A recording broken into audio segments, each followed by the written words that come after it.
Cuando arranca Medio Tiempo con Alexis Guevara. Ya están en los estudios nuestra nutricionista preferida.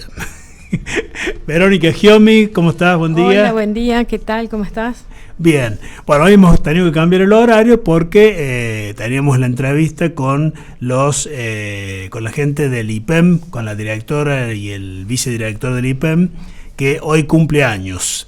Enseguida vamos a compartir más saludos que nos han llegado de distintas personalidades, así que bueno, ¿de qué vamos a hablar hoy, Vero? Hola, bueno, ¿de qué vamos a hablar hoy? He tenido varias consultas sobre la intolerancia al gluten y qué diferencia tiene con la enfermedad celíaca. Básicamente el enfermo celíaco tiene una intolerancia a la proteína del gluten. El gluten. ¿Qué es el gluten? El gluten es justamente algo que se encuentra en determinados cereales. Por eso se llama TAC. La sigla es trigo, cebada, centeno y avena. O sea, TAC es trigo, avena, cebada y centeno, ¿sí? Ahí está la sigla. Cuando se dice celíaco y se busca la sigla sin TAC en los productos, es para que no tenga esos cereales, porque contienen esa proteína que contiene el gluten que produce una intolerancia. Pero ¿qué pasa? Hay mucha gente que no es celíaca y sin embargo es intolerante al gluten del trigo, fundamentalmente. ¿Por qué? Antes, durante muchísimos años, milenios, siglos, etcétera, hemos consumido trigo sin ningún problema. ¿Por qué ahora tenemos tanta presencia de intolerancia al gluten? Porque el trigo ha sido modificado genéticamente. Entonces no tenemos la misma materia prima que se tenía antes. Cuando esto es como una teoría, ¿no es cierto? Da la casualidad que ha aparecido en la población muchísimo porcentaje de personas con intolerancia al gluten. ¿Y qué provoca la intolerancia al gluten?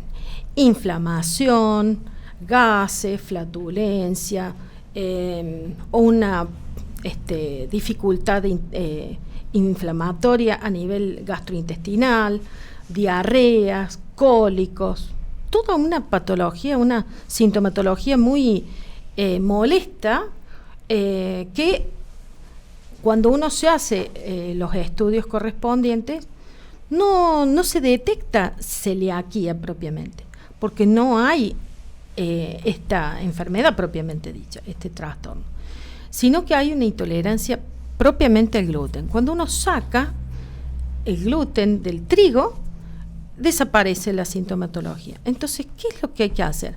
Buscar de consumir otro tipo de cereales que no contengan harinas de trigo tan ultra refinadas, presencia de este tipo de trigo tan manipulado genéticamente. Hay otras variedades de trigo que se pueden, el trigo sarraceno, ¿sí? Entonces, cuando encontramos este tipo de sintomatología y se retira todas las variedades de alimentos que se producen a partir de la harina de trigo, se empieza a notar una mejoría en el paciente. Ahora esa mejora, o sea, uno encuentra una mejoría y por lo tanto no tiene que volver a consumir trigo de harina de trigo. Claro, o sea, el celíaco es como si fuese, es una prohibición permanente, ¿sí? No puede consumir porque tiene una intolerancia, le falta una enzima que digiere, ¿sí? Entonces, si uno le sigue proporcionando una alimentación con este tipo de alimentos, provoca va evolucionando la enfermedad y puede provocar una gravedad en la sintomatología. En cambio, el intolerante al gluten no tiene esa carencia de enzima, simplemente que el trigo que está utilizando le produce la intolerancia. Entonces hay que modificar el tipo de trigo que está utilizando, reducir el consumo, modificar las frecuencias, pero por ahí no es necesario eliminarlo completamente. Ah, bien, bien. O sea, hay distintos tipos, digamos, de intolerancia, ¿no? Claro, la intolerancia al gluten no es una intolerancia que genere una prohibición tan estricta como es en la celiaquía, ¿sí? ¿Se Bien. entiende la diferencia? Sí, porque sí. el intolerante al gluten, uno le hace una dieta de restricción, de eliminación, y después una secuencia de restitución de ciertos alimentos para que continúe con una vida más normal. ¿Los profesionales de la nutrición conocen cómo es el proceso de elaboración de los alimentos en general? Sí, sí. Cuando hacemos el cursado de la carrera, una de las materias es bromatología. Ajá. En bromatología uno aprende toda la composición química de los alimentos, cómo es el proceso de elaboración, de maduración de las carnes, de los quesos, etcétera. Entonces uno tiene una formación profesional en la cual sabe interpretar los procesos de los distintos alimentos. Sabe toda la reglamentación que tiene el Código Alimentario, en el cual los productos tienen que tener el registro de número, de registro de inscripción, donde se controla el establecimiento. Generalmente es la municipalidad la que habilita los espacios donde se producen alimentos. Entonces y donde se venden. Acá en Saldan es así. Claro. Hay que hacer un control sanitario de las instalaciones donde se elabora, donde se produce, en una fábrica por ejemplo, una fábrica donde se hace dulce de membrillo o dulces en general, una fábrica donde se producen cualquier tipo de alimentos envasados. Tiene que tener un control bromatológico de las instalaciones, sobre todo lo que es la limpieza, la higiene, todo lo que significa control de plagas, toda la frecuencia de la elaboración en control de la cadena de frío que necesita el alimento, que se cumplan, que no se corte esa cadena de frío. Entonces, cada producto va a tener un número que se llama RPN, RPP, que uno dice, ¿qué significa eso? Esos son los números de registro con los cuales se hacen la inscripción en la autoridad competente, si es provincial, si es municipal, de acuerdo a lo que sea.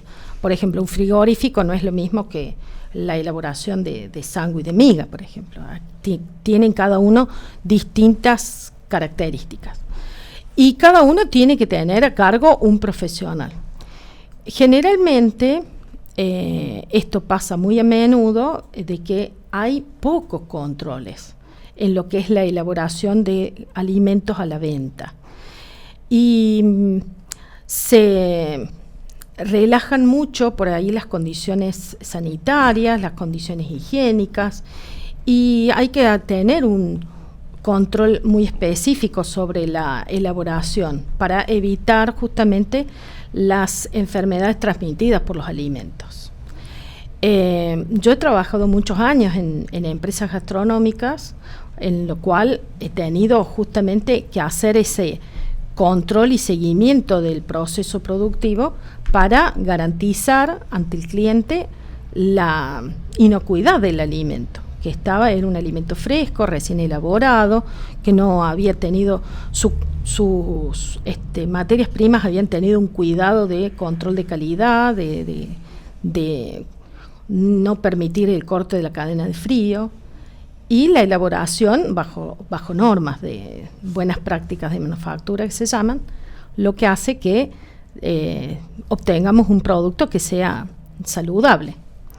Porque vos imagínate que cuando estás elaborando la comida en un comedor institucional, donde comen o desde operarios de fábricas o desde personas que están en un hospital, no podés con la comida generarle un trastorno alimentario que le genere una enfermedad. En el caso de la fábrica, porque el operario va a tener una baja por carpeta médica, por una gastroenteritis, por ejemplo, y en el caso de un paciente que está internado, porque le podés agravar el cuadro de enfermedad por el cual está internado. Entonces, siempre en los comedores de esas instituciones se trabaja con un profesional que esté guardando todos esos cuidados respectivos, ¿no es cierto? Bien, vamos a repasar entonces cuáles son los síntomas que cualquiera puede sentir con relación a lo que son las intolerancias. Las intolerancias y qué debe hacer a continuación. Generalmente uno va a notar que tiene inflamación a nivel gastrointestinal, va a tener muchos gases que se llaman flatulencias, dolores intensos como cólicos, pueden aparecer periodos de diarrea y constipación como alternados. Todos esos cuadros van a generar cierta incomodidad, por los cuales hay que recurrir al médico. El especialista es el gastroenterólogo, que va a derivar al nutricionista para que se acuda a la consulta ya con el diagnóstico realizado. Recuerden que el nutricionista no es capaz de elaborar un diagnóstico al paciente. El paciente tiene que siempre recurrir al médico y de ahí el nutricionista. El nutricionista puede desarrollar el plan de alimentación adecuado con el diagnóstico que diga el médico, porque nuestro título no permite solicitar estudios, análisis y cosas que me habiliten para poder desarrollar un diagnóstico. Ah, eso no sabía. Claro. Nosotros no tenemos habilitado el título como para decir yo solicito análisis de sangre o solicito estudios. Eso lo solicita el médico. ¿No es muy burocrático eso? Y es la forma. O sea, el médico es el que solicita, yo luego recibo el paciente y puedo hacer lectura de esos estudios y esos análisis, pero no los puedo solicitar. Son cuestiones de la formación hegemónica, así que no es algo que uno lo pueda modificar, así que están así las cosas, pero generalmente uno trabaja siempre cerca de un médico, en un centro de salud, uno trabaja cerca de un médico con el cual vamos siguiendo a los pacientes, ¿sí? Haciéndoles un seguimiento. Porque de todas maneras, yo como profesional nutricionista sola, por ahí no tengo suficiente, es muy importante hacer un tratamiento interdisciplinario en las distintas patologías. Y por ahí el nutricionista tiene un enfoque y el médico tiene otro. Por ahí, sería muy importante abrir mucho más el panorama y tener mayores cantidades de profesionales participando, ¿no es cierto? Pero básicamente el nexo entre el médico y el nutricionista habilita que se discutan los casos, se vayan desarrollando ciertas estrategias para mejorar la calidad de vida del paciente. Muchas veces el médico es el que me deriva a sus pacientes y desarrollamos estos tratamientos en conjunto. Convengamos que el médico no es el que no es el que se tiene que hacer cargo de determinar cuál es la mejor dieta que tiene que tener el paciente. Para eso está el nutricionista. Claro, para eso está el nutricionista. Cuando se trabaja en forma colaborativa, el médico hace el diagnóstico y el nutricionista hace la parte nutricional. Tengo muchos pacientes que vienen con la dieta indicada por el médico y vienen asustados porque el médico les dice no coma todo esto, no coma papas, no coma pan, no coma pasta, todas las P. Y el paciente viene asustado porque la verdad que no sabe qué comer. Cuando la dieta se plantea desde lo que no vas a comer, el paciente se queda sin elementos para decir, ¿y qué como? En cambio, el nutricionista tiene ese otro enfoque. El nutricionista habla de lo que sí se puede comer. Entonces el paciente se va con un panorama de todo lo que sí se puede comer, que es distinto, es muy distinto, porque no enfocamos sobre los no, sobre lo prohibitivo. Sí, en el caso de tratamientos específicos, como sería la celiaquía o decir, bueno, estos distintas patologías muy puntuales son las que tienen alimentos como prohibidos, ¿sí? En los cuales tenemos que determinar que sí o sí esos alimentos no tienen que aparecer. Pero en los otros, en general, hacemos un tratamiento más ameno, más con un desarrollo estratégico para que el paciente no se encuentre tan agobiado con esos no. Está bien. Sí. Santi, estoy pensando mientras vos estás hablando lo que a uno le pasa, lo que le suele pasar, ¿no? Así que bueno, hay que tenerlo en cuenta, tomar nota de todo esto, porque esto estamos hablando de nuestra propia salud, ¿sí? Bueno, Verónica, muchísimas gracias. Bueno, muchas gracias a vos. Nos vamos a ver el próximo lunes. Acá estoy anotando un montón de cosas que quiero que abordemos, pero lo vamos a dejar para sorpresa a nuestros oyentes.